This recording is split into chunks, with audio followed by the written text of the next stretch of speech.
정부가 오늘 오전에 국무회의를 열고 윤석열 대통령에게 방송사법에 대한 거부권 행사를 건의하기로 의결했습니다.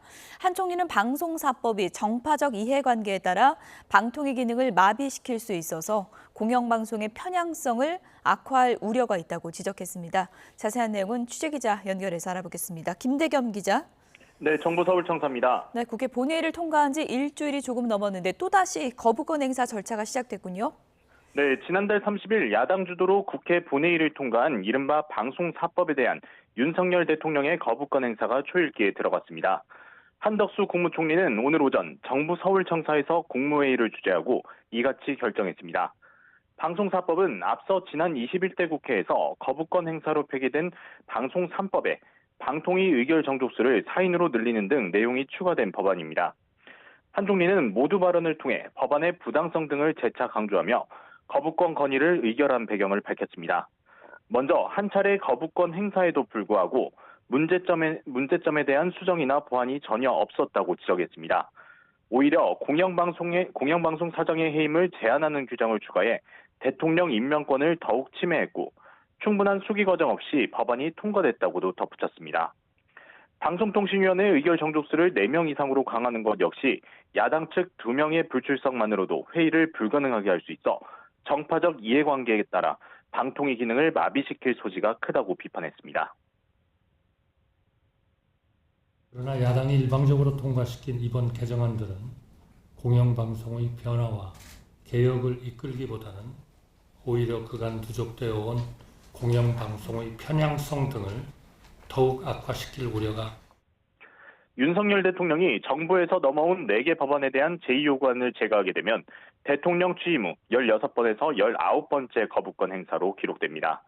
다만 윤 대통령이 제2요구안을 바로 제거하지는 않을 것으로 보입니다. 대통령실 고위 관계자는 YTN과의 통화에서 방송 관련 4개 법안에 대한 제2요구권 행사는 오늘 당장 이루어지지 않을 수 있다고 밝혔습니다. 이 밖에 야당 주도로 국회 본회의를 통과한 이른바 노란봉투법과 25만 원 지원법 역시 거부권 행사 시한에 맞춰 다음 주 국무회의에서 거부권 건의 여부가 논의될 것으로 전망됩니다. 지금까지 정치부에서 전해드렸습니다. 이렇게 방송사법에 제2요구안을 의결한 것을 두고 여야 입장 극명하게 엇갈리고 있습니다.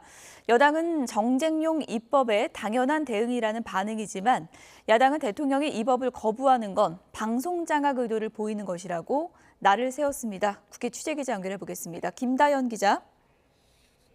네, 국회입니다. 네, 오늘 오전에 여야 입장이 나왔습니까? 아직 정부의 제2요구안 의결을 두고 여야 공식 입장은 나오지 않았습니다. 다만 여당은 방송사법은 방통위 업무를 마비시키고 야당의 공영방송 장악의 길을 열어주는 법이라며 거부권은 당연하다는 입장을 유지해 왔습니다. 추경호 원내대표는 조금 전 국회에서 기자들과 만나 합의 없는 입법 강행은 대통령의 거부권 행사 수를 늘려 탄핵 명분을 쌓기 위한 거라고 비판하기도 했습니다. 반면 야당은 방송사법이 오히려 방통위를 정상화하고 공영방송의 정치적 독립성을 보장할 기회라고 주장해 왔습니다. 대통령이 이 법을 거부하는 건 방송 장악 의도이자 독재 선언이나 다를 바 없다는 입장입니다. 방송사법은 방통위 회의를 열 수 있는 의사 정족수를 최소 4명으로 정하고 공영방송인 KBS와 MBC, EBS의 이사회 구성 방식을 바꾸는 게 핵심입니다. 5박 6일간의 무제한 토론 끝에 지난달 30일 야당 단독 표결로 4개 법안의 국회 본회의 통과가 마무리됐는데요. 만약 대통령이 제2요구권을 행사해 법안이 국회로 돌아온다면 역시나 재표결을 거쳐야 합니다. 제2요구된 법안이 통과되려면 재적의원 과반 출석에 출석의원 3분의 2 이상의 찬성표가 필요한데요. 국민의힘 의원 108명 가운데 8명이 이탈하지 않는 이상 사실상 부결, 폐기될 가능성이 큽니다. 네, 방송법 말고 노란봉투법 같은 다른 쟁점 법안들도 사실상 거부권 행사가 유력한 상황이죠. 네, 야권 주도로 본회의를 통과한 노란봉투법, 또 이른바 25만 원 지원법에 대한 거부권 행사도 유력하다는 전망입니다. 이에 따라 야당의 법안 단독 처리에 이은 대통령 거부권 행사 재표결, 그리고 법안 폐기로 이어지는 악순환이 반복된다는 지적이 많습니다. 최상병 특검법도 또 다시 전국 뇌관으로 떠오르고 있습니다. 최상병 특검법은 앞서 21대 국회를 포함해 이미 2차례 폐기된 적이 있는데 민주당은 조만간 3번째 특검법을 발의한다는 계획입니다. 민주당 원내 핵심 관계자는 YTN과 통화에서 구체적 내용과 재발의 시점 등을 이번 주 안에 정리할 거라며 더 센 특검을 준비하고 있다고 설명했습니다. 이에 여당 원내 핵심 인사는 YTN에 현재 국회는 좌절의 정치 수준이라며 일단 민주당의 법안을 봐야겠지만 수용할 수 없는 내용일 거라 내다본다고 밝혔습니다. 네, 여야 모두 TMF 사태를 두고 지금 대책 마련에 들어갔는데 오늘 당정회의도 있었죠? 네, 국민의힘과 정부는 조금 전 당정회의를 열고 티몬, 위메프 정산 지연 사태 추가 대응 방안과 제도 개선 방향을 논의했습니다. 당에서는 한동훈 대표와 추경호 원내대표, 김상훈 정책위 의장, 또 관련 상임위 위원들이 참석했고요. 정부에서는 최상목 경제부총리 겸 기획재정부 장관과 오영주 중소벤처기업부 장관 등이 함께했습니다. 당정은 일반 상품의 경우 신용카드와 결제 대행사를 통해 이번 주 안에 환불이 완료될 수 있도록 지원하겠다라고 약속했습니다. 또 피해 기업에 대해서는 2천억 원 규모의 긴급 경영 안전 자금을 지원하고 3천억 원 규모의 신용 보증기금 금융 지원 등 긴급 유동성을 추가로 공급하기로 했습니다. 민주당은 이번 사태와 관련해 별도의 전담팀 TF를 구성하고 오늘 1차 회의를 열었습니다. TF 단장을 맡은 국회 정무위원회 소속 천준호 의원은 이번 사태의 원인으로 기업인의 탐욕과 윤석열 정부의 무능을 꼽았습니다. 그러면서 이복현 금융감독원장과 한기정 공정거래위원장 등 책임자를 문책하고 정부 대책의 실효성을 점검하는 게 중요하다고 강조했습니다. 오후에는 장철민, 이정문 의원이 피해 판매 업체들과 간담회를 열고 구체 방안 등을 모색한다는 계획입니다. 지금까지 국회에서 YTN 김나연입니다. 어제 폭락했던 우리 주식시장이 오늘은 폭등했습니다. 주가 널뛰기에 오전에는 매수 사이드카가 발동됐는데요. 주식시장 상황은 취재기자 연결해서 알아보겠습니다. 이형원 기자.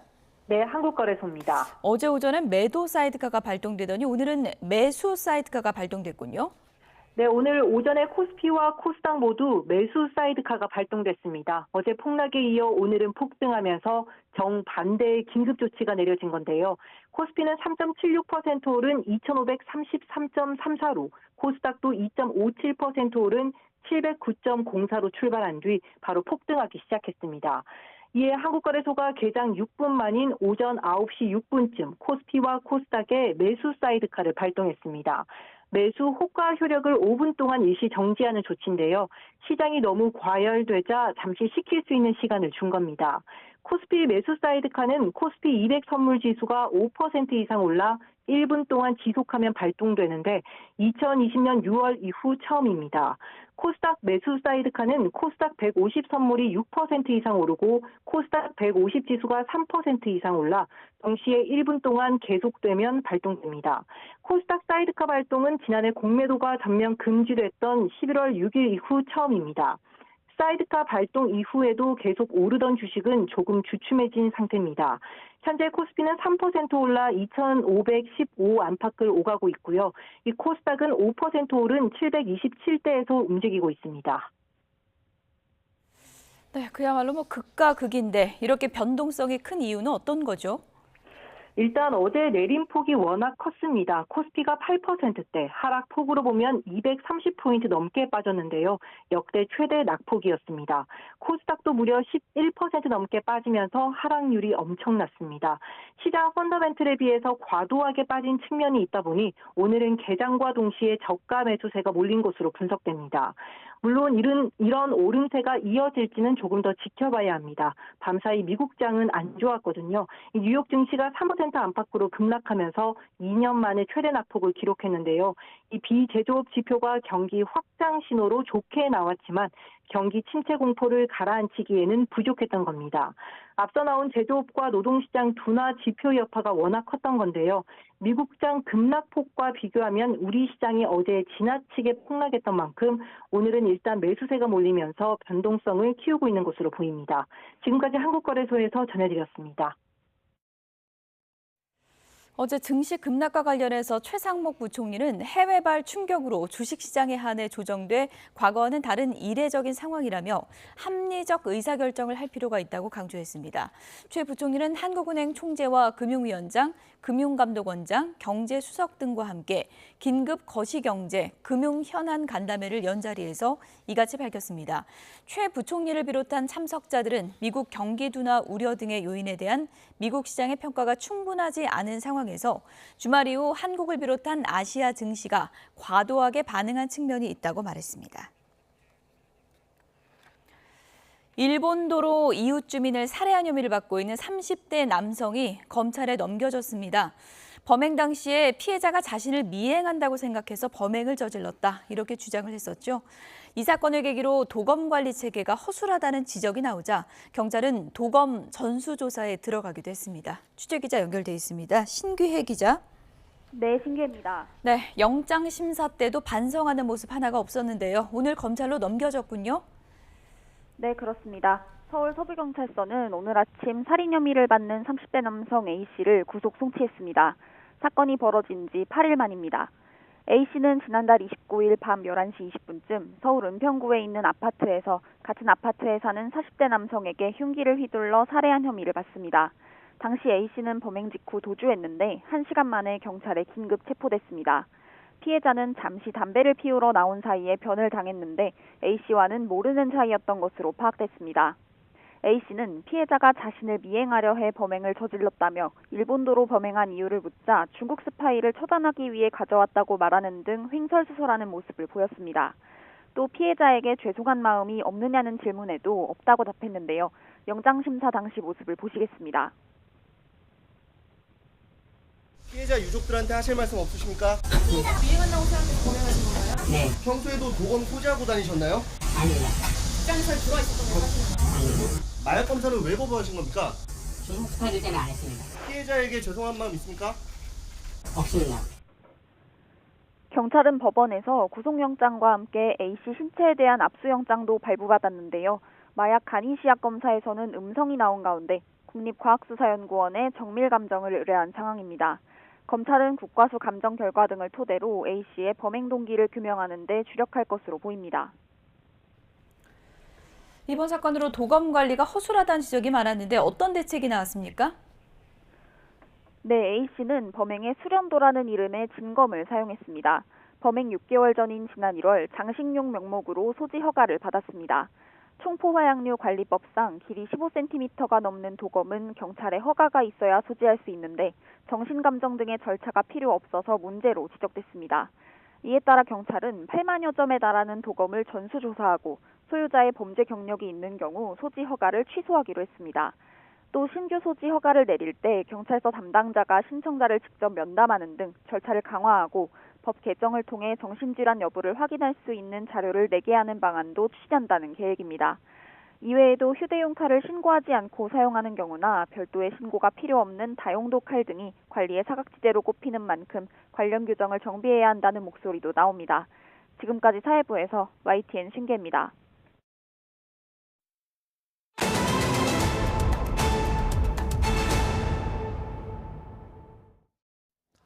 아파트 지하주차장에서 발생한 전기차 폭발 화재 여파로 큰 피해가 발생했는데요.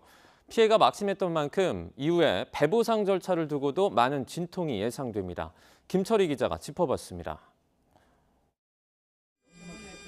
지난 1일 인천 청라동 지하주차장에서 난 불은 꼬박 8시간 20분이 지나서야 꺼졌습니다.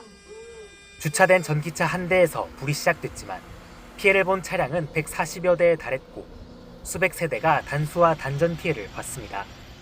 지금 이불이며 옷이며 다 까만 분진에 쌓여 있고 아무것도 전기, 수도 하나도 안 들어요.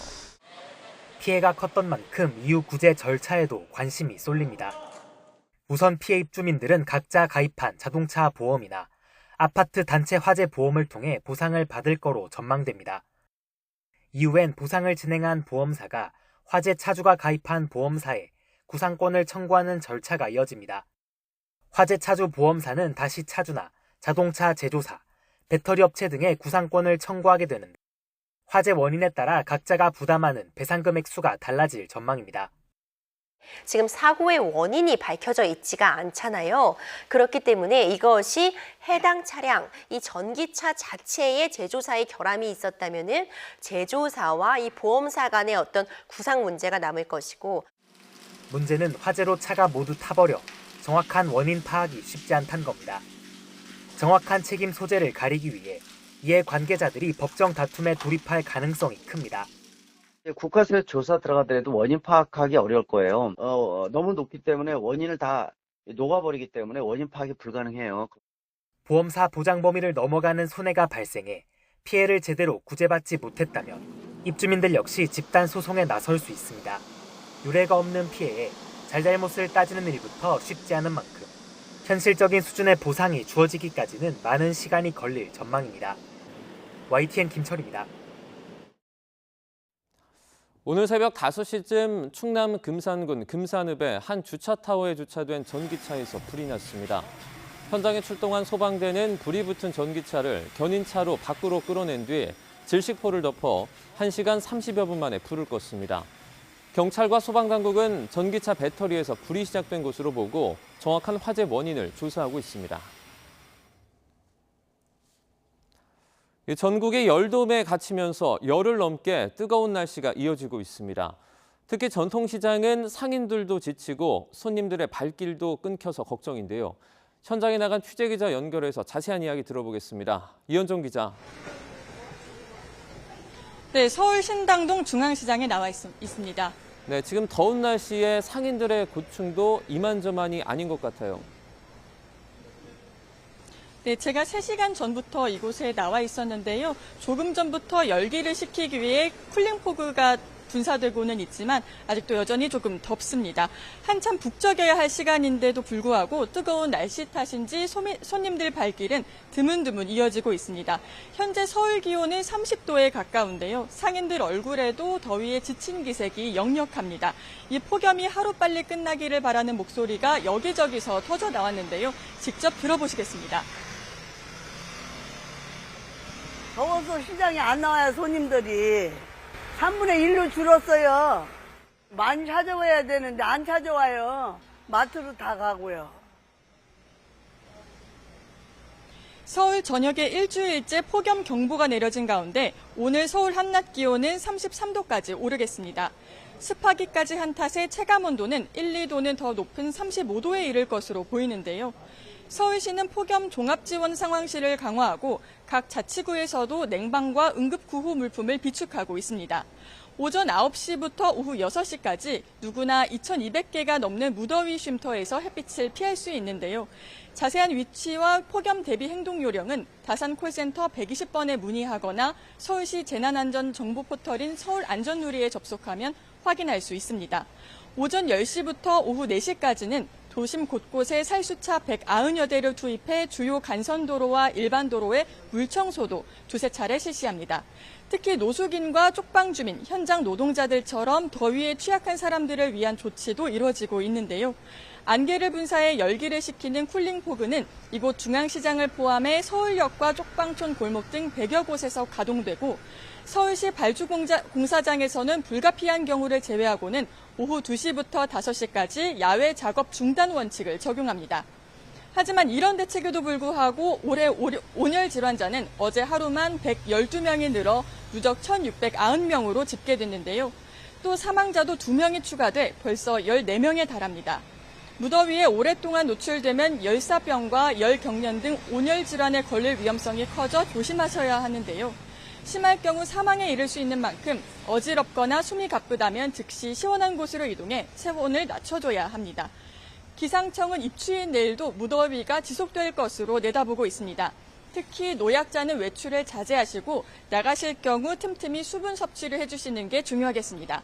지금까지 서울 신당동 중앙시장에서 YTN 이현정입니다.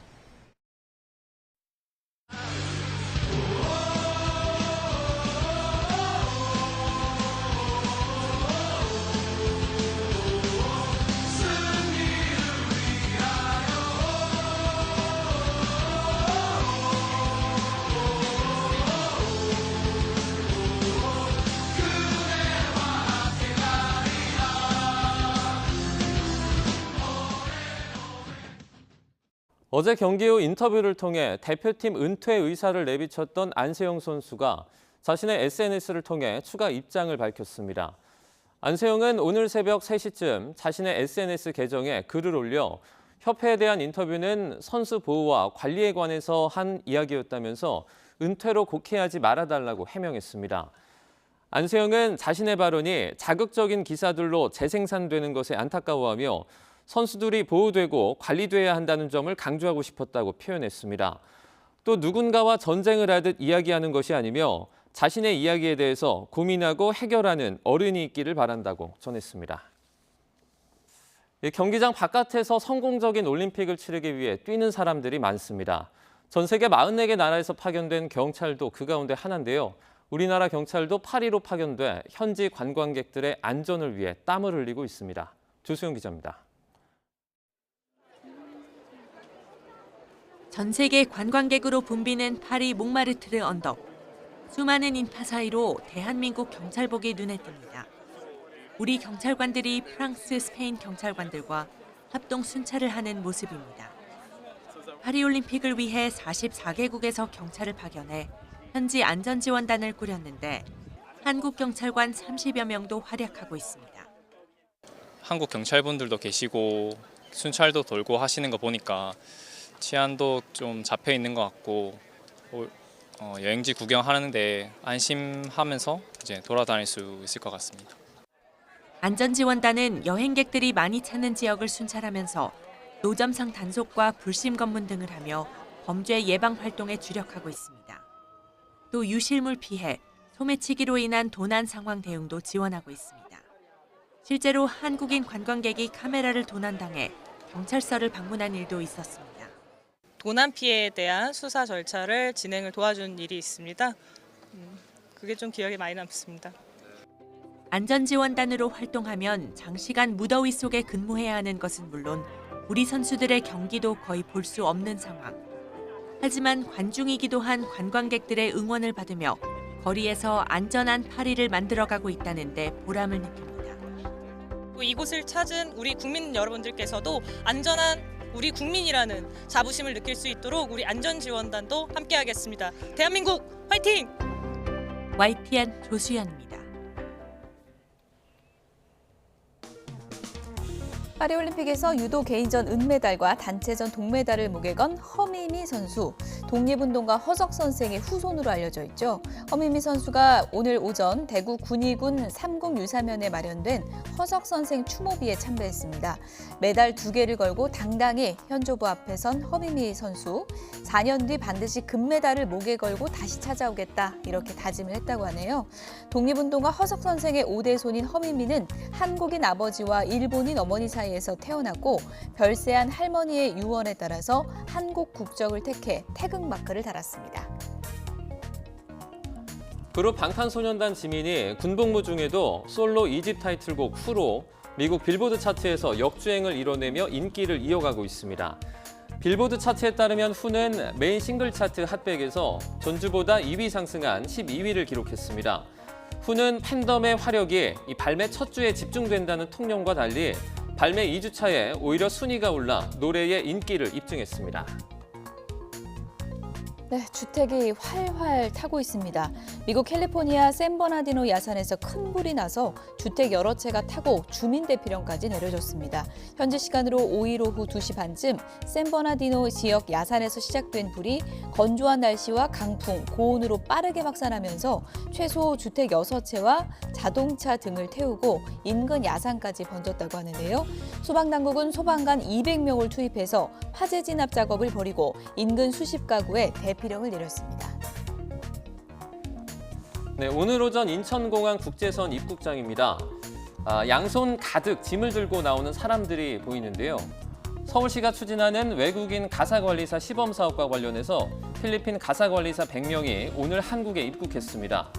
필리핀 가사관리사는 앞으로 4주 동안 고용허가제 공통기본교육과 한국어, 성희롱 예방교육, 아이돌봄, 가사관리와 같은 직무교육 등 총 160시간의 특화 교육을 받게 됩니다.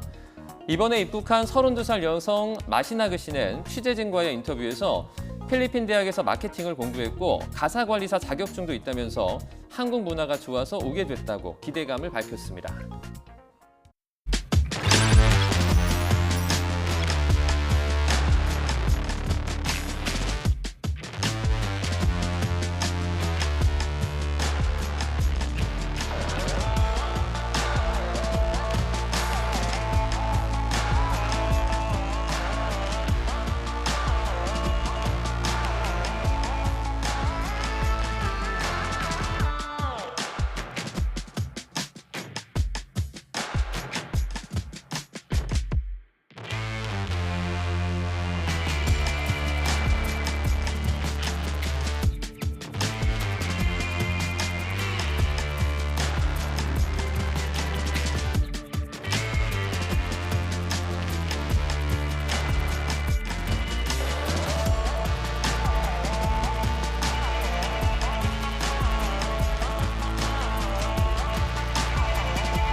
오늘도 전국적으로 극심한 폭염이 나타나며 서울은 14일째 폭염특보가 이어지고 있습니다.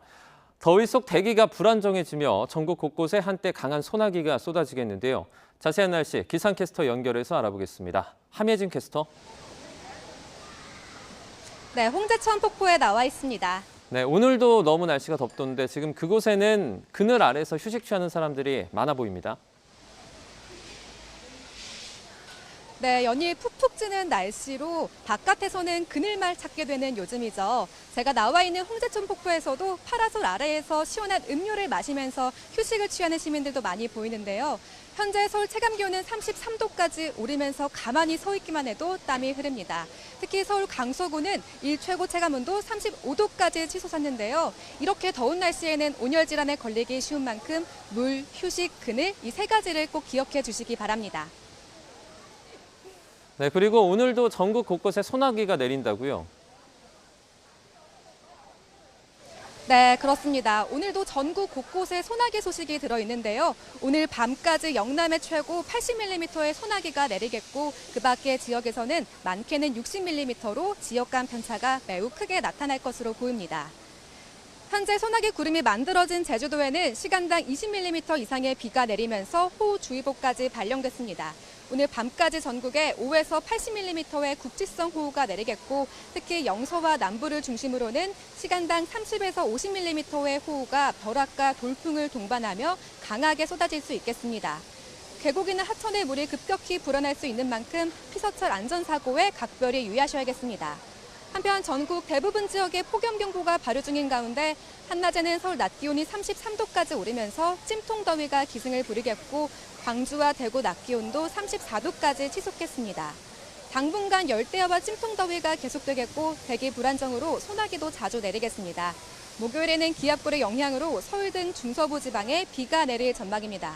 오늘 자외선 진수 매우 높은 단계를 보이는 곳이 굉장히 많습니다. 바깥 활동하실 때는 자외선 차단제를 수시로 덧발라 주시길 바랍니다. 지금까지 YTN 함예진입니다. 뉴스나우 오늘 순서는 여기서 마치겠습니다. 내일 오전 11시 반 더 생생한 뉴스로 찾아뵙겠습니다. 여러분 고맙습니다.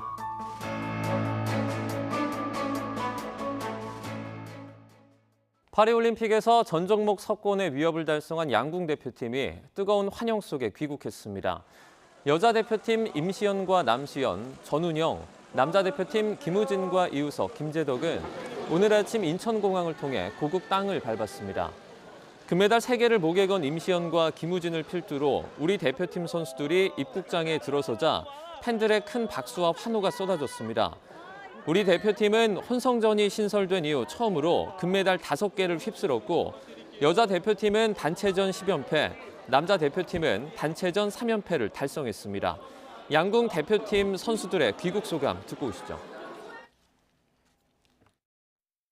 이번 파리올림픽에서 개인전, 그다음에 혼성전, 단체전에서 금메달을 모두 따게 돼서 매우 기쁘게 생각하고요. 단체전 3연패를 이루고 돌아와서 정말 기쁘게 생각하고요. 제 나름대로 굉장히 잘했다고 생각하는 경기들을 해서 그런지 되게 기쁘고 행복한 것 같습니다.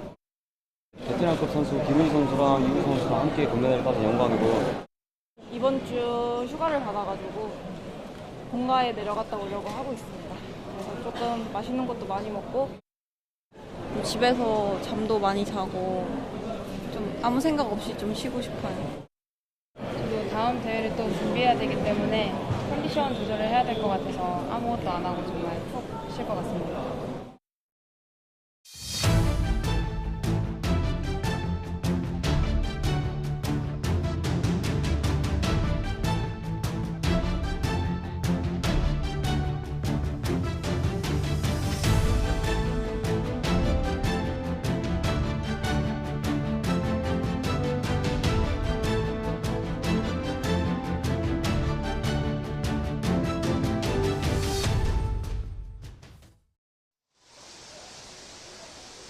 연일 극심한 폭염이 이어지고 있습니다. 시원한 폭포수 앞에서도 끈적끈적한 공기로 숨쉬는 것조차 답답하게 느껴지는데요. 현재 서울 기온은 31도까지 올랐고 체감 기온은 32도까지 치솟았습니다. 한낮에는 더위의 기세가 더 강해지면서 체감 기온 34도까지 오르면서 한증막 같은 더위가 나타나겠습니다. 현재 서울 하늘은 구름 많은 가운데 구름 사이로 햇볕이 강하게 내리쬐고 있는데요. 전국 대부분 지역에 폭염경보가 발효 중이며 서울은 14일째, 부산은 20일째 폭염특보가 지속되고 있습니다. 한낮에는 서울 낮 기온이 33도까지 오르면서 찜통더위가 기승을 부리겠고 광주와 대구 34도로 더위의 기세가 더 강해지겠습니다. 이렇게 뜨거운 열기가 쌓이면서 대기 불안정으로 오늘도 전국 곳곳에 소나기가 지나겠는데요. 현재 소나기 구름이 만들어진 강원도 철원은 시간당 30mm 이상의 비가 내리면서 호우주의보까지 발령됐습니다. 자세한 소나기 양을 살펴보면 오늘 밤까지 영남 내륙에 많게는 80mm 이상, 그 밖의 지역은 5에서 60mm의 소나기가 내리겠고 지역 간 강수 편차가 무척 크겠습니다. 특히 영서와 남부를 중심으로는 시간당 30에서 50mm의 호우가 벼락과 돌풍을 동반하며 쏟아질 수 있겠습니다. 계곡이나 하천의 물이 급격히 불어날 수 있는 만큼 피서철 안전사고에 각별히 유의하셔야겠습니다. 당분간 열대야와 찜통더위는 계속되겠고 대기 불안정으로 내륙 곳곳으로는 소나기가 자주 내리겠습니다. 목요일에는 기압골의 영향으로 서울 등 중서부 지방에 비가 내릴 전망입니다. 지난 4일까지 온열 질환자 수 사망자 7명을 포함해 총 1,700명 가까이 발생했습니다. 이렇게 더운 날씨에는 온열 질환에 걸리기 쉬운 만큼 충분한 휴식을 취해 주시길 바랍니다. 지금까지 YTN 함예진입니다. 최근 10여 년 동안 오전 시간대 온열 질환자 증가율이 낮 동안 발생한 환자 증가율의 2배를 웃돌았습니다. 질병관리청의 온열 질환 응급실 감시 체계를 보면 오전 6시에서 10시에 발생한 환자는 2011년 20명에서 지난해 265명으로 급증했습니다. 이보다 이른 오전 0시에서 6시 사이 환자도 10명에서 42명으로 늘었는데 이 2시간대 발생한 환자는 900%가 넘게 증가했습니다. 연일 이어지는 폭염과 열대야 영향으로 어제 오후 전력 수요가 역대 여름철 최대치를 기록했습니다. 전력거래소는 어제 오후 5시 기준 최대 전력 수요는 93.8기가와트를 기록했다고 밝혔습니다. 지난해 8월에 기록한 역대 여름철 최대 전력 수요보다 0.2기가와트 높은 수준입니다.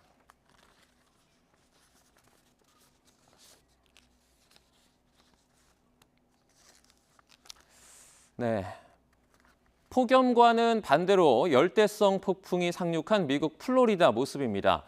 현재까지 최소 6명이 숨지고 30만 가구가 정전 피해를 입으면서 비상사태 선포 지역이 인근 주까지 확대됐습니다. 보도에 정유신 기자입니다. 집채만한 파도가 요트를 삼킬 듯이 덮칩니다. 시속 100km가 넘는 강풍을 뚫고 해안경비대가 헬기에서 밧줄을 내려 가까스로 2명을 구조했습니다. 기록적인 폭우를 동반한 열대성 폭풍 데비가 미국 플로리다에 상륙하면서 도로가 강처럼 변했습니다. 열대성 폭풍으로 약화됐지만 300mm가 넘는 폭우가 주말 동안 쏟아지면서 피해가 컸습니다. We expect a lot of wind and rain, obviously, some flooding, but we've seen worse, so hopefully it'll be okay. We'll be able to get through it. 집과 도로가 물에 잠기며 500여 명이 고무보트와 카약으로 긴급 대피했습니다. 강풍에 쓰러진 나무가 주택을 덮쳐 13살 어린이가 숨졌고 곳곳에서 교통사고도 잇따라 인명피해가 속출했습니다. 또 플로리다 주에서만 35만 가구가 정전 피해를 입었고 항공기 2천여 편이 결항돼 휴가철 여행객들의 발이 묶였습니다. 플로리다와 사우스캐롤라이나주에 비상사태가 선포됐고 해안지대 주민들에게 대피령이 내려졌습니다. But it is a very saturating, wet storm. It's just going to be something we're going to be on alert for, not just throughout today, but for the next week. 미 국립기상청은 데비가 조지아와 사우스캐롤라이나주로 이동하면서 최대 700mm가 넘는 물폭탄이 쏟아질 수 있다고 경고했습니다. 비상사태 선포 지역이 확대되면서 러닝메이트 발표를 앞두고 있는 카멀라 해리스 부통령도 예정됐던 조지아 방문을 연기했습니다. YTN 정윤신입니다. 어제 폭락했던 우리 주식시장이 오늘은 반등했습니다. 코스피는 3.76% 오른 2,533.34, 코스닥도 2.57% 올라 709.04로 문을 열었습니다. 상승 출발한 직후 폭등하면서 오전 9시 6분에 동반 사이드카가 발동됐습니다. 어제와 달리 오늘은 매수 사이드카가 발동돼 매수 호가 효력이 5분 동안 정지됐습니다. 코스피 매수 사이드카는 코스피 200 선물지수가 5% 이상 올라 1분간 지속하면 발동되는데 2020년 6월 이후에 처음입니다. 어제 낙폭이 워낙 컸던 만큼 저가 매수세가 몰리면서 주가를 끌어올린 것으로 분석됩니다. 이보다 앞서 오늘 새벽에 마감한 뉴욕 증시는 3% 안팎의 급락세를 보였습니다. 시장이 과잉 반응하고 있다는 반론에도 경기 침체 공포를 쉽게 떨치지 못하는 분위기입니다. 워싱턴에서 권준기 특파원입니다. 미국 경기 침체 우려가 촉발한 글로벌 증시 폭락 사태는 지구 한 바퀴를 돌아 다시 뉴욕을 덮쳤습니다. 많게는 5% 넘는 급락으로 시작한 증시는 종일 마이너스를 그렸습니다. 3대 지수 모두 3% 안팎으로 급락했고 다우와 S&P 500 지수는 2년 만에 가장 큰 낙폭을 기록했습니다. 시장에서는 연준이 7월 회의 때 금리를 인하하지 않아 위기를 키웠다는 비판이 쏟아졌습니다. 다음 금리 결정 회의가 열리는 9월까지 기다릴 수 없다며 긴급 회의를 개최해 서둘러 금리를 내려야 한다는 주장도 나왔습니다. For 75 basis point emergency cut in the Fed funds rate with another 75 basis point cut indicated for next month at the September meeting. 연준에서 비둘기파로 꼽히는 인사는 시장이 과잉 반응하고 있다며 긴급 금리 인하 요구를 일축했습니다. 고용 지표가 기대보다 약하게 나오긴 했지만 경기 침체를 우려할 정도는 아니라고 진단했습니다. Jobs numbers come in weaker than expected, but not looking yet like recession. I do think you want to be forward-looking of where the economy is headed for making the decisions.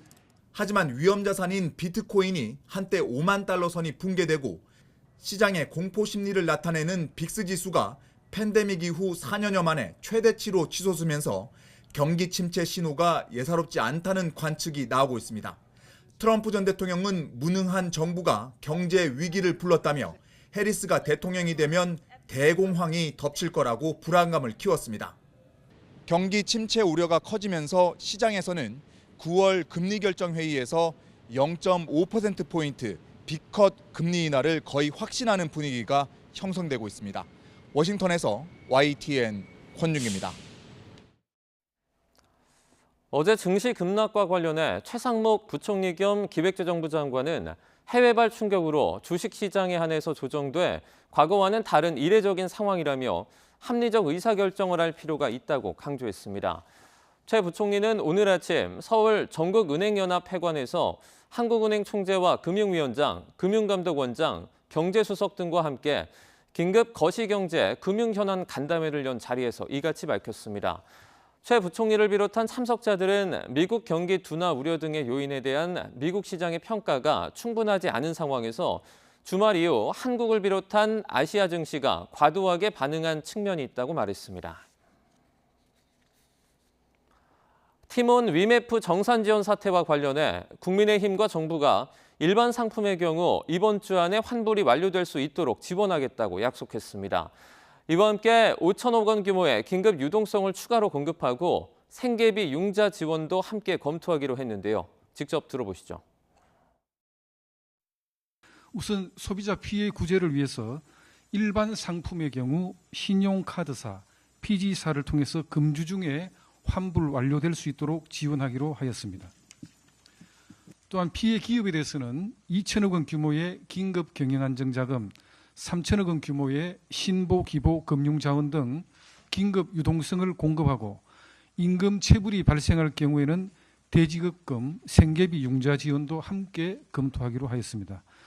이와 관련해서 당에서는 피해 기업들이 조속한 시일 내에 지원받을 수 있도록 정부가 자금 집행을 서둘러 줄 것을 요청하였고 정부는 이를 적극 수용하기로 하였습니다. 정부가 마련한 긴급 유동성 지원에 당에서는 별도로 금리 인하의 추가 여지는 없는지 또 업체당 한도 확대를 할 수는 없는지에 검토 요청을 하였습니다. 티몬과 위메프 사태로 피해를 본 기업에 오늘부터 기존 대출 만기를 1년 더 연장하는 조치가 시행됩니다.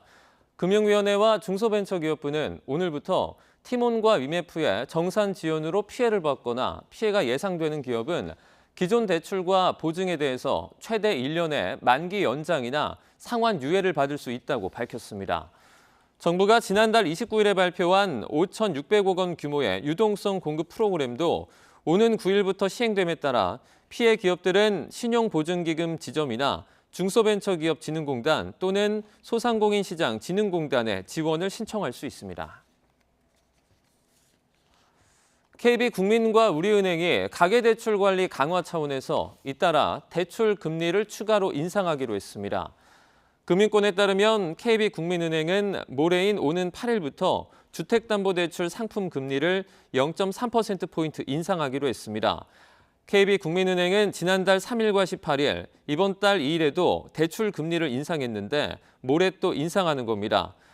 우리은행도 오는 12일부터 주택담보대출 상품 금리를 0.1에서 0.4%포인트 인상하기로 했습니다. 네, 항공기 난기류 사고가 다시 한번 주목받고 있습니다. 이번엔 인천에서 몽골로 가던 대한항공 항공편인데요. 당시 현장 상황부터 영상으로 보시죠. 네, 지금 보시는 곳은 항공기 내부 통로입니다. 물건들이 막 어질러져 있죠. 자세히 보면 음식 용기가 가장 많이 보이고요. 담요나 종이컵, 플라스틱 컵도 보입니다. 음식물이 엎질러지면서 더 혼잡한 상황이 된 건데요. 이틀 전인 4일 오전 9시 40분쯤에 촬영된 영상입니다. 중국 텐진공항 북동쪽 25마일 부근에서 강한 난기류를 맞닥뜨린 이후 발생한 현장으로 파악됐는데요. 당시 이 기체에는 승객 280여 명이 타고 있었습니다. 약 15초 동안 강한 난기류로 기체가 위아래로 흔들린 것으로 당시 타고 있던 승객이 설명했는데요. 승객 10여 명과 승무원 4명은 목과 허리의 통증을 호소한 것으로 알려졌습니다. 요즘에 휴가철이라서 해외 나가는 분들 많은데요. 이런 난기류 소동 얘기 들으면 마음이 심란하실 겁니다. 전직 기장 출신인 항공안전연구소 정윤식 소장 연결해서 관련 얘기 좀 나눠보도록 하겠습니다. 소장님 나와 계시죠? 네, 안녕하십니까? 네, 전직 기장 출신이시기 때문에 이런 거 보면 많은 생각이 드실 텐데 전에 운항하실 때 이런 난기류 자주 겪으셨습니까? 예, 과거에도 난기류는 계속 있어 왔지만 요새처럼 이렇게 강하게 느끼는 것은 거의 본 적이 없는 것 같습니다. 예, 요즘 이렇게 뉴스 보고 하시면 난기류가 전에 운항하실 때보다도 좀 빈도가 잦아진 것 같으세요? 네, 과거에도 난기류는 있어 왔지만 어쨌든 그 강도가 굉장히 증가된 것 같고요. 또 예측하지 못하는 그런 상황이 된 것 같습니다. 예. 과거에는 그에 따른 대처를 잘해왔거든요. 예. 뭐 항공기상청, 그다음에 항공운항관리사, 기장, 개체 승무원 모두 다 절차에 맞게 다 대처를 했는데 지금은 사실 그 대처를 못하고 있다고 봅니다. 그게 누구의 잘못된 행위로 잘못 대처라는 게 아니라 예측이 너무 빗나가고 있습니다. 그래서 기상예보는 예측이긴 하지만 예. 그 준비된 상태가 과거 경험과 또는 현상과는 매우 다르게 나타나다 보니까 그렇게 이 대처가 어려운 것 같습니다. 소장님, 그럼 전에는 그 기장하실 때 좀 난기류 같은 게 좀 예측이 가능했었나요? 예, 지금 우리 비행 전 이제 항공기상청에서 준비된 자료를 보면 어느 지역에 청천 난류가 있다, 난기류가 있다 이런 것들을 다 예측을 하고 가고 있습니다. 그랬군요. 그래서 그 지역을 회피를 하든지 아니면 속도를 줄인다든지 뭐 이런 운항에 맞는 그런 절차를 수행하고 있는데요. 요새는 전혀 예측하지 못한 곳에 나타나다 보니까 이렇게 크게 발생이 되는 것 같습니다. 네, 조금 전에 그 난기류 상황의 영상을 보면 승객들이 모두 기내식 식사 중이었던 것 같은데요. 뭐 식기가 그 복도에 다 떨어지고 이런 상황이더라고요. 이 정도면 어느 정도 난기류라고 보십니까? 예, 뭐 기내 복도가 난장이 된 사진은 뭐 저도 봤습니다. 예. 특히 그 정도 되면은 거의 완전히 비행기가 뭐 일부러 누가 흔들어 놨다 할 정도로 굉장히 난장이 된 사진인데요. 예. 특히 식기가 이렇게 소프트 물질로 된 것 같으면 큰 문제가 없지만 뭐 독일로 된 식기라든지 이런 것들이 날아다니면서 승객들이 다치는 경우도 있고요. 특히 만약에 배식 중이라면 승무원이 이렇게 밀고 다니는 식사 이동 카트 등이 부양됐다가 떨어지면서 승객과 승무원 등에 이렇게 큰 부상을 입히는 경우가 있습니다. 예. 또한 문제는 난류가 단 한 번 이렇게 탁 일어나고 끝나는 게 아니라 예. 짧은 시간에 반복이 돼서 일어나기 때문에 사실은 대처가 불가능하고 승객 입장에서도 흔들리다 보니까 어떻게 뭐 붙잡고 있기도 어려운 그런 상황이 된 상황이죠. 그래서 부상이 반복이 된다는 게 그런 위험이 가중되는 것 같습니다. 예. 말씀하신 것처럼 난기류가 한 번의 충격이 아니라 몇 번씩 반복되는 그런 상황이면 난기류가 예측할 수 없이 찾아왔을 때 승객들은 어떻게 하고 있는 게 가장 안전한 걸까요? 바로 자리에 앉아서 안전벨트를 매야 되는 건가요? 그렇죠. 예. 기본적으로 앉아서 매는 게 아니라 아예 앉아 있을 때부터 벨트를 풀질 않고 예를 들어서 공중에서 안전고도에 도달하면 기장이 안전벨트 풀어도 됩니다 하는 벨트 이제 푸는 이제 신호를 줘도 그냥 나는 앉아 있으니까 약간 느슨하게 한 정도로 매고 있는 게 가장 안전합니다. 예. 우리가 운전할 때 안전벨트를 착용하는 것과 뭐 동일한 그 속도가 적다 그래서 풀고 많다 그래서 매고 이런 게 아니지 않습니까? 앉아 계시면 무조건 안전벨트를 매고 계시고 또 하나가 수화물을 최소화시키는 게 가장 좋습니다. 예. 대부분 이제 내려서 수화물을 찾기가 좀 불편하시니까 많은 수화물들을 들고 타시고 머리 오버헤드 빈에 이렇게 넣고 다니는데요. 또는 좌석 밑에다 넣고 계시는데 그런 것들을 최소화해서 모든 것을 수화물로 이렇게 맡겨서 타는 게 훨씬 낫다 이렇게 말씀드리겠습니다. 아무래도 장거리 노선 타신 분들은 중간에 벨트를 거의 풀고 있는 경우가 많은데 이런 매뉴얼도 다시 한번 좀 점검을 하는 게 필요하다 이런 생각이 들고요.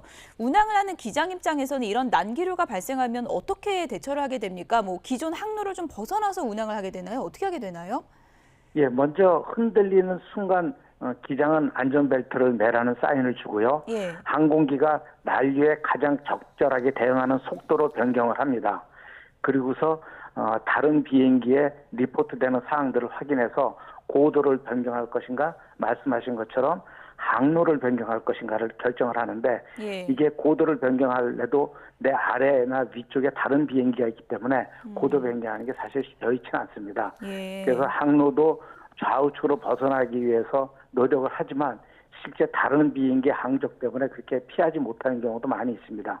흔들리는 것보다 공중 충돌의 위험이 더 높기 때문에요. 예. 그래서 일단은 속도를 줄이고 승객들에게 안전벨트를 착용하라는 사인하는 게 일단 우선에 제일 법칙이라고 하겠습니다. 예, 이 난기류 문제가 요즘에 최대 좀 쟁점으로 좀 부상한 그런 느낌도 있는데 이런 난기류 만나서 일어난 사고 가운데 뭐 최악의 경우에는 추락하는 경우도 있습니까? 실제 요새 현대 옛날 과거의 비행기와 달리 요새 현대 만들어진 그런 비행기는 공중에서 난기류 때문에 추락하는 적은 없습니다. 그렇군요. 뭐 날개가 흔들려서 부러진다든지 이런 것들은 생각 안 하셔도 되고요. 예. 단지 공항 주변에서 이착륙할 때 우리가 말하는 윈드시어, 돌풍이라든지 마이크로버스트, 강한 하류라든지 이런 문제에 대해서 항공기가 사건 사고를 일으키는 경우는 있지만 공중 항로상에서 추락하거나 하는 경우는 거의 발생하지 않는다고 보셔도 됩니다. 예, 이 난기류가 유난히 좀 많이 나올 가능성이 있는 그런 노선이 좀 특별히 있는 건가요? 예, 과거에는 어느 정도 그게 예측이 되는데 요새는 사실 그것도 어렵긴 한데요. 그렇군요. 그래도 많이 나오는 것이 이제 우리 북반구를 기준한다 그러면 베링의 남쪽서부터 캄차카 반도, 그다음 홋카이도, 한반도 상공 이쪽이 가장 많이 나오는 곳이고요.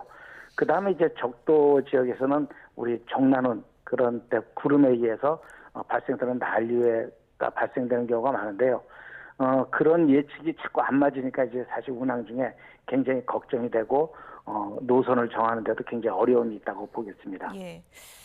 대한항공에서 뭐 기내식 메뉴로 컵라면 제공을 중단하겠다 이런 발표가 있었는데 이런 난기류 보면서 많은 분들이 이해가 간다. 안전을 위해서는 좀 필요하겠다 이런 얘기도 하던데요. 뭐 기내식 변화뿐만 아니라 난기류가 이렇게 예측할 수 없이 많아진다면 여러 가지 매뉴얼을 좀 바꿔야 된다는 얘기가 많은데 어떤 부분의 변화가 좀 필요하다고 보십니까? 예, 저도 그렇게 생각하고 있습니다. 뭐 항공사 입장에서는 좋은 서비스 한다는 건 항공사의 자존심이고 자랑이기도 합니다. 예. 이건 뭐 승객이 선호하는 서비스를 중단하는 데는 큰 결심이 필요한 사항입니다. 왜냐하면 이제 매출과도 직결되기 때문에요. 이제 우리 농담 삼아 하늘에서 뭐 라면 먹기 위해서 비행기를 탄다 뭐 이렇게 얘기하시는 분도 있을 정도니까요. 예. 그러나 이제 내용물을 갖고 있는 그런 높은 온도의 그런 음식물들은 실제적으로 몸에 이렇게 닿았을 때 굉장히 많은 이제 위험한 물이 있기 때문에 뭐 화상이 이런 커질 수가 차원에서- 있죠, 그러면. 예. 예, 그렇죠. 예. 이런 차원에서 승객을 위한 어려운 결정을 했다고 보는데요.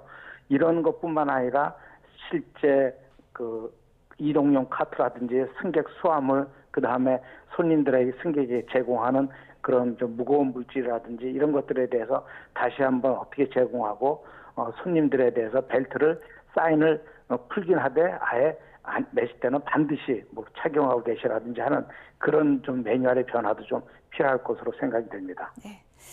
무엇보다 가장 중요한 건 안전이니까요. 이 부분에 중점을 둔 그런 매뉴얼 변화가 좀 필요할 것 같습니다. 지금까지 항공안전연구소 정윤식 소장이었습니다. 오늘 말씀 감사합니다. 예, 감사합니다.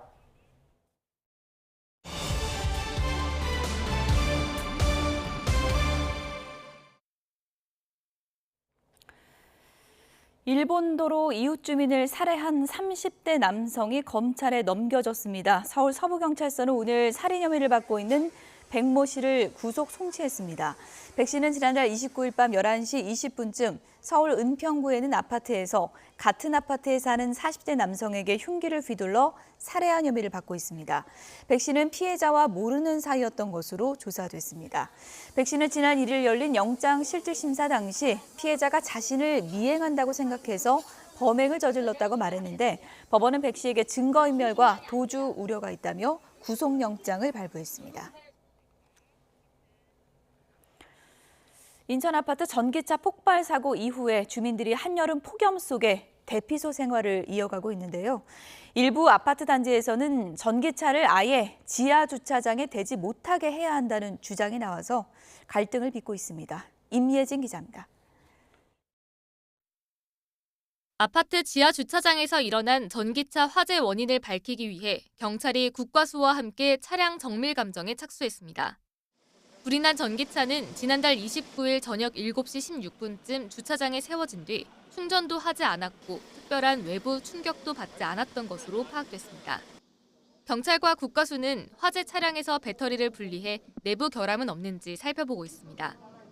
원인 분석과는 별개로 온통 까맣게 그을리고 수도와 전기가 끊긴 아파트는 언제 복구될지 알 수 없는 상황. 푹푹 찌는 더위에 생필품만 겨우 챙겨 나온 주민들의 불편은 갈수록 커져갑니다. 아파트 인근 중학교에 마련된 임시 대피소입니다. 화재로 물과 전기가 끊기면서 주민들은 닷새째 이곳에서 생활하고 있습니다. 그때 전기차 그거 한다고 그래서 마음이 엄청 불안하고 이거 모는 날에 얼마 안 가서 불나지 않을까 했더니 불이 난 거예요. 진짜 불안했거든요. 이런 가운데 지하 주차장에 전기차 주차를 막아야 한다는 여론이 일면서 일부 아파트에서는 주민들 사이 갈등도 벌어지고 있습니다. 인터넷에는 아파트 입주자 회의에서 전기차를 지하 주차장에 대지 못하게 하는 방안을 논의하다 다툼이 있었다는 글이 올라오기도 했습니다. 이번 화재 전에 이미 전기차에 지하 주차장 출입을 금지한 아파트도 있습니다. 주민 갈등이 불거지자 사고 발생 시 민영사상 책임을 진다는 서약서를 작성하면 지하 주차장에 전기차를 댈 수 있게 했습니다. 입주민 한 명 많았는데 우리는 왜 주민 투표로 반대인데 왜 주제는 왜 들어가고 있냐 지금 저는 이런 마음으로 왔거든요. 뉴스를 접하고 나서부터는 좀 불안한 마음이 많이 있죠. 혹시 우리도 불이 나지 않을까 하는 그런 우려감이 좀. 전기차 차주들은 정부가 보조금까지 주며 이용을 장려했는데 억울하다는 입장입니다. 지하에서 충전을 하고 있으면 혹 있을 수 있다고는 볼 수 있는데 뭐 과충전을 한다든가 근데 뭐 그런 거에 대해서 이상이 없는데 이제. 최근 신축 아파트들이 지상 주차장을 없애는 추세인데다 전기차 보급량도 느는 가운데 화재 우려로 인한 갈등을 해소할 방법은 없을지 대책이 필요해 보입니다. YTN 임혜진입니다. 네, 전기차 화재가 또 있었습니다. 오늘 새벽 5시쯤 충남 금산군 금산읍의 한 주차타워에 주차된 전기차에서 불이 났습니다. 현장에 출동한 소방대는 이 불이 붙은 전기차를 견인차로 밖으로 끌어낸 뒤 질식포를 덮어서 1시간 30여 분 만에 불을 껐습니다. 다행히 인명피해는 없었고요. 다른 차와 주차장 시설물로도 불이 번지지는 않았습니다. 경찰과 소방당국은 전기차 배터리에서 불이 시작된 것으로 보고 있습니다. 인천의 아파트 단지에서는 정전으로 300여 대 세대의 주민들이 온몸으로 열대야를 견디면서 큰 불편을 겪었습니다. 폭우가 쏟아진 경기도 양평에서는 주차된 차량 11대가 한꺼번에 침수됐습니다. 정연우 기자입니다. 아무도 살지 않는 것처럼 불빛 한 점 안 보이는 아파트. 주민들은 바깥을 돌아다니면서 땀을 말립니다. 어제 저녁 8시쯤 인천 만수동 아파트 단지에서 정전이 빚어져 1900세대 가운데 300여 세대가 불편을 겪었습니다. 다 저기 나가는 거죠. 얼굴 나와있잖아요. 덥죠. 답답한 거. 아무것도 안 들어가니까 물 하나 사고 장수에 들어갈까. 일부는 푹푹 찌는 열대야에 주차된 차량이나 주변 지인들 집으로 피신했습니다. 그냥 가려고요. 냉장고부터 해갖고 다 안 되니까 그냥 아이스박스를 대충 넣어놓고 이제 아이스크림만 챙겨서 가요. 관리사무소는 문제가 생긴 아파트 변압기를 교체해 오전까지 정전을 해결하겠다는 계획입니다. 자동차 앞머리가 물속으로 고꾸라져 있습니다. 어젯밤 9시쯤 강한 소나기가 쏟아진 경기도 양평 둔치 주차장에서 차량 11대가 한꺼번에 침수됐습니다. 다친 사람은 없었지만 놀란 차주 5명이 직접 차를 빼냈고 나머지 6대는 군청이 견인 조치했습니다. 소방대원들이 도로 한복판에 응급차와 소방차를 대놓고 분주하게 움직입니다. 어젯밤 9시쯤 경기도 안산 수인산업도로에서 한 남성이 차에 치여 심정지 상태로 병원으로 이송됐지만 결국 숨졌습니다. 경찰은 남성이 무단횡단했던 것으로 보고 정확한 사고 경위를 조사하고 있습니다. 오후 6시쯤엔 충북 괴산에서 1톤짜리 화물차가 빗길에 넘어지는 사고가 발생했습니다. 주변 고추밭에서 밭일을 마치고 돌아가던 차량에 타 있던 70대 7명 가운데 6명이 다쳤습니다. 그중 1명은 심폐소생술 끝에 의식을 되찾았습니다. YTN 정윤우입니다.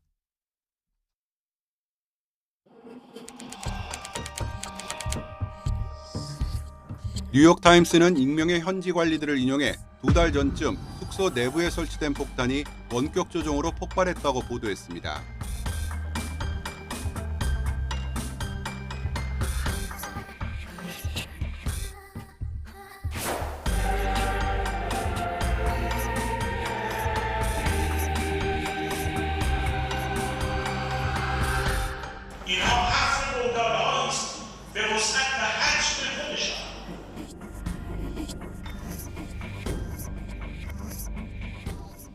אחת מזרועותיו. אנחנו ערוכים לכל תרחיש.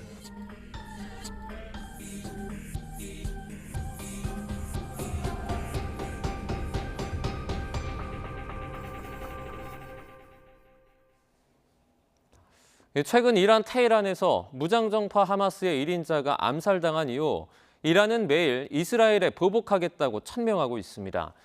이스라엘은 선제 공격도 불사하겠다는 태세여서 전면전 위기가 날로 높아지고 있습니다. 황보성 기자입니다. 이란 혁명수비대 사령관이 기자들 앞에 나섰습니다. 착오와 실수를 반복해온 이스라엘이 이번에 또 오판과 잘못을 거듭했다며 그에 상응한 벌을 받을 것이라고 경고했습니다.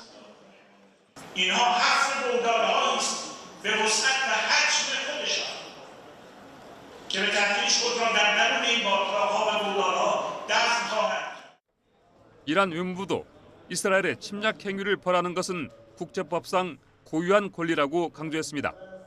또 이스라엘이 미국과 상의하지 않고 하마스 지도자를 암살했을 리는 없다며 미국 정부의 법적, 도덕적 책임도 크다고 주장했습니다. دست به اقدامات ماجراجویانه نمیزند فلذا بهتر هست دولت آمریکا به مسئولیت خود در این زمینه عمل بکند.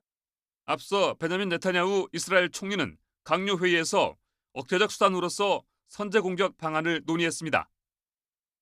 בכל אחת מזרועותיו. אנחנו ערוכים לכל תרחיש. אין בהגנה ואין בהתקפה. ואני חוזר ואומר לאויבינו. 공군 지하 벙커를 찾은 요아브 갈란트 이스라엘 국방장관도 공격으로 신속 전환한 것을 포함해 모든 가능성에 대비해야 한다고 말했습니다. 중동의 일촉즉발 전운이 짙어지면서 미국은 이 지역에 군사력을 증강하는 등 긴급히 움직이고 있습니다. 바이든 대통령은 관련 현안을 논의하기 위해서 백악관 상황실 안보회의를 소집했습니다. 각국은 자국민 중동 여행을 자제시키고 항공사들은 중동 노선 운항을 일시 중지했습니다. 한국 외교부도 레바논과 이스라엘에 체류하는 우리 국민의 조속한 출국을 권고했습니다. YTN 황보선입니다. 이란이 조만간 이스라엘에 대한 공격에 나설 것이라는 전망이 나왔습니다. 이스라엘도 선제 공격을 검토하는 등 중동 지역 긴장감이 최고조에 달하고 있는데요. 관련 내용 이 백승은 한국외국어대학교 중동연구소 전임 연구원과 함께 얘기 나눠보겠습니다. 나와 계시죠? 예, 안녕하십니까. 네, 지금 이란과 이스라엘의 일촉즉발 상황이 이어지면서 중동 전쟁이 임박했다 이런 우려스러운 이야기까지 나오고 있습니다. 현재 얼마나 심각한 상황입니까?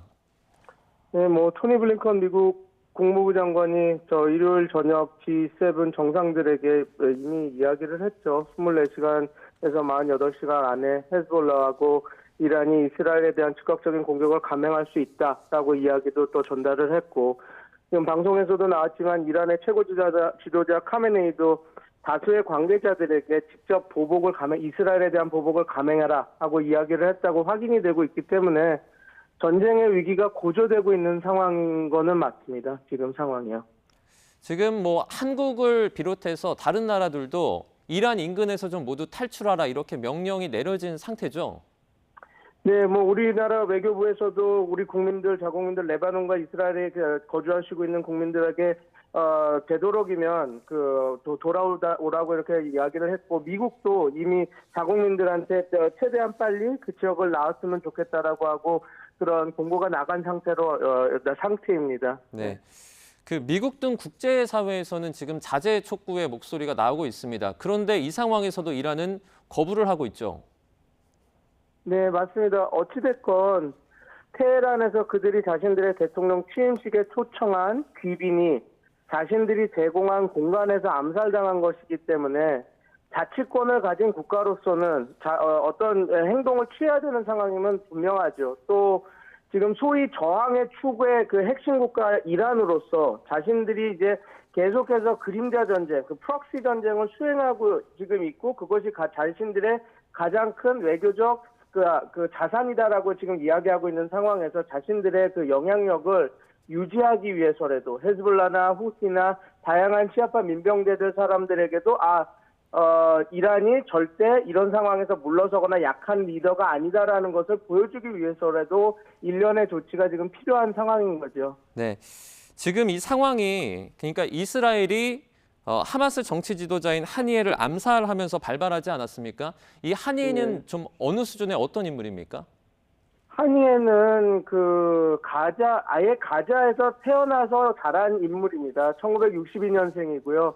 샤티 난민 캠프에서, 가자 지구의 샤티 레퓨지 캠프 난민 캠프에서 자라났죠. 그리고 하니의 부모님은 원래 아슈켈론, 그러니까 지금 이스라엘에서 원래 있다가 1948년 이스라엘의 독립전쟁이 발발하고 나서 팔레스타인들이 가자 지구와 서안 지구로 쫓겨나면서 이주를 해서 들어온 사람입니다. 네. 그래서 하니에는 그렇게 해서 태어나서 가자 지구에서 알 아자르 학원에서 이제 중학교를 마치고 가자 지구에 있는 이슬라믹 대학교에서 이제 자란, 그러니까 어떻게 보면 이스라엘의 억압을 그리고 통제를 가장 많이 받아서 한 번도 국가를 가져본 적 없고 그런 억압 상황에서 계속 자라난 인물이죠. 그리고 하니에는 어떻게 보면 바닥에서부터 정상까지 올라간 인물이라고 할 수가 있습니다. 하니에가 1980년부터 소위 말해서 이슬람 스쿨블럭, 그러니까 소위 말해서 지금 하마스의 단신이 되는 학생운동 단체거든요. 거기서부터 시작해서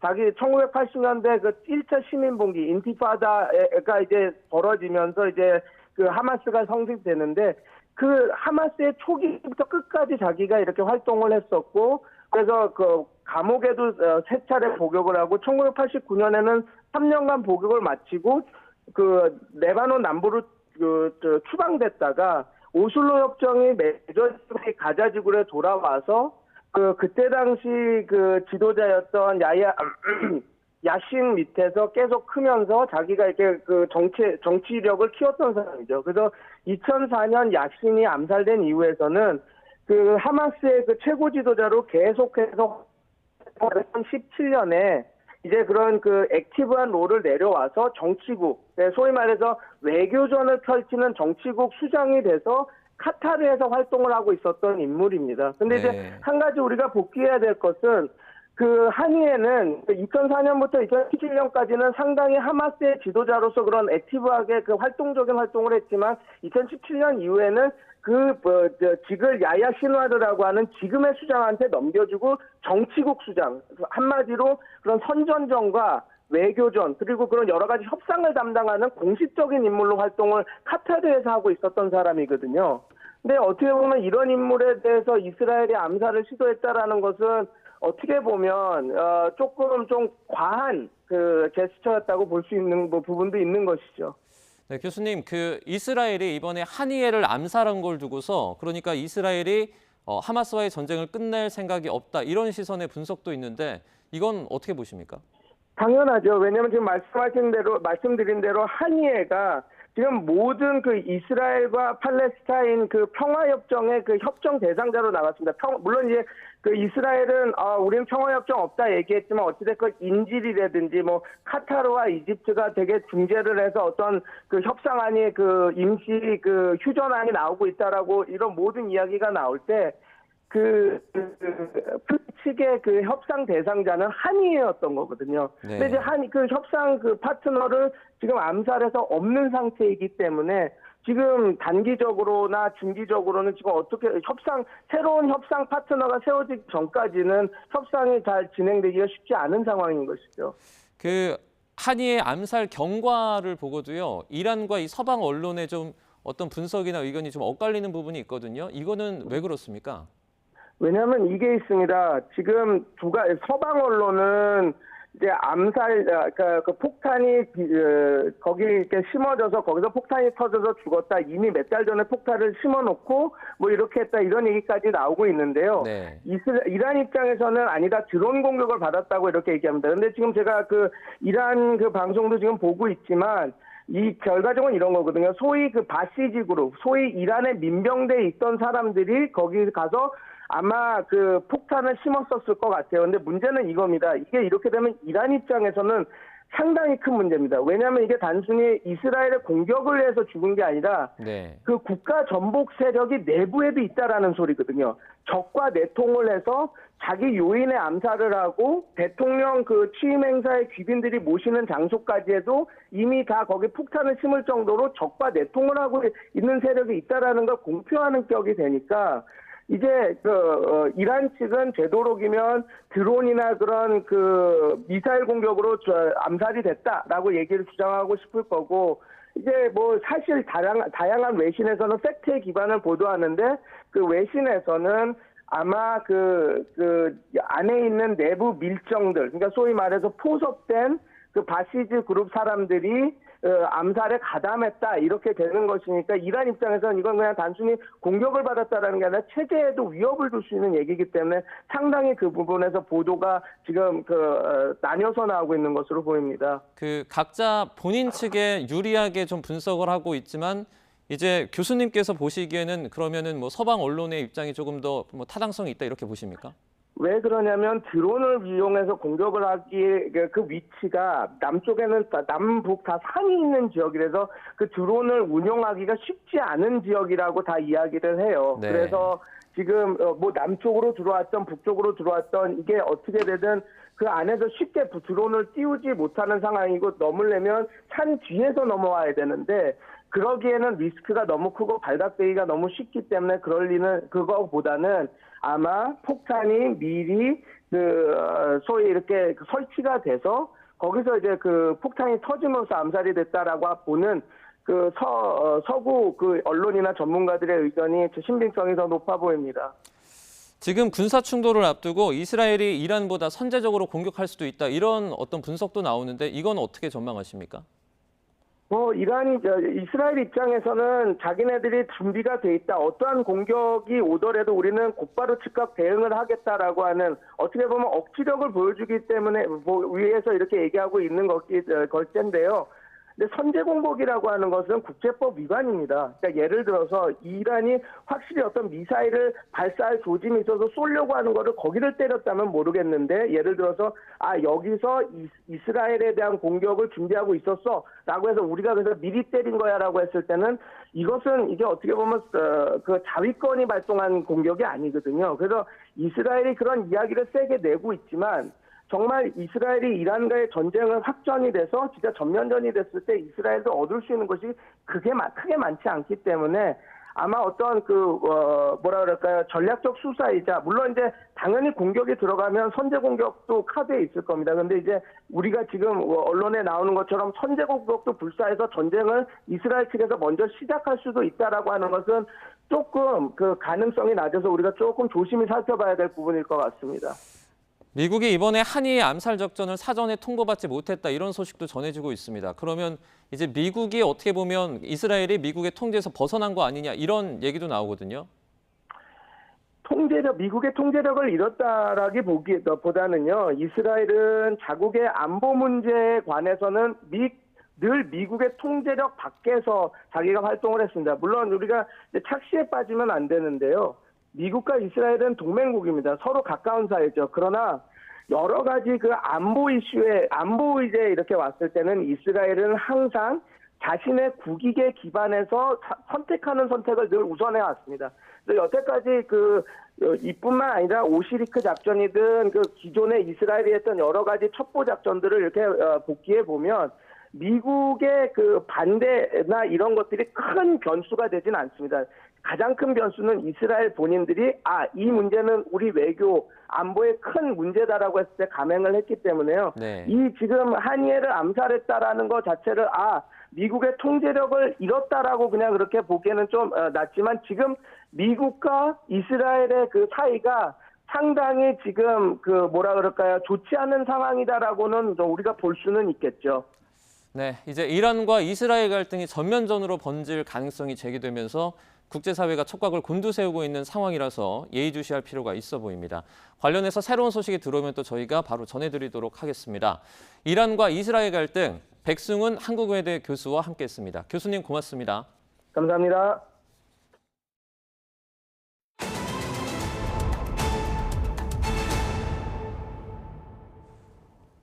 정부가 국무회의를 열고 윤석열 대통령에게 방송사법에 대한 거부권 행사를 건의하기로 했습니다.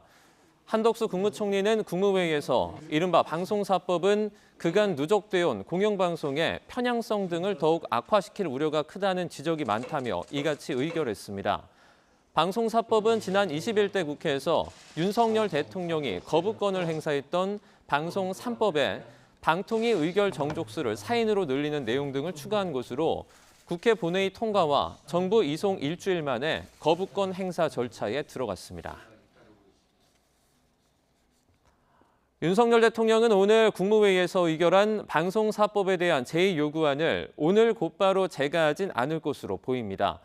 대통령실 고위 관계자는 YTN과의 통화에서 윤 대통령이 휴가 중인 점 등을 고려해 방송사법에 대한 제2요구권 행사는 오늘 당장 이루어지지 않을 수 있다고 밝혔습니다. 국회 과학기술정보방송통신위원회 소속 야당 의원들은 방송통신위원회를 찾아 현장 검증에 들어갔습니다. 야당 의원들은 오늘 오전 10시쯤 정부 과천청사에 도착해 방통위를 상대로 MBC 대주주 방송문화진흥회와 KBS 이사 선임 과정에 대한 자료 등을 요구했습니다. 과방위 야당 간사를 맡은 김현 의원은 불법적인 이사 선임 과정의 사실관계를 확인하겠다며 독립기구인 방통위에 협조를 당부했습니다. 앞서 야당이 발의한 이진숙 위원장 탄핵안이 지난 2일 국회 본회의를 통과하면서 이 위원장은 직무가 정지된 상태입니다. 법무부는 모레 오후 2시부터 정부 과천청사에서 사면심사위원회를 열고 광복절 특별사면 복권 후보자를 가릴 예정입니다. 사면심사위는 박성재 법무부 장관과 송강 법무부 검찰국장, 정의도 대검찰청 공판송무부장과 5명의 외부위원으로 꾸려집니다. 이번 사면 대상에 드루킹 댓글 조작으로 징역 2년을 선고받고 복역하다가 재작년 복권 없이 사면된 김경수 전 경남도지사나 문학의 블랙리스트 의혹으로 1년 2개월의 형기를 마친 조윤선 전 청와대 정무수석 등이 포함될지 관심이 쏠립니다.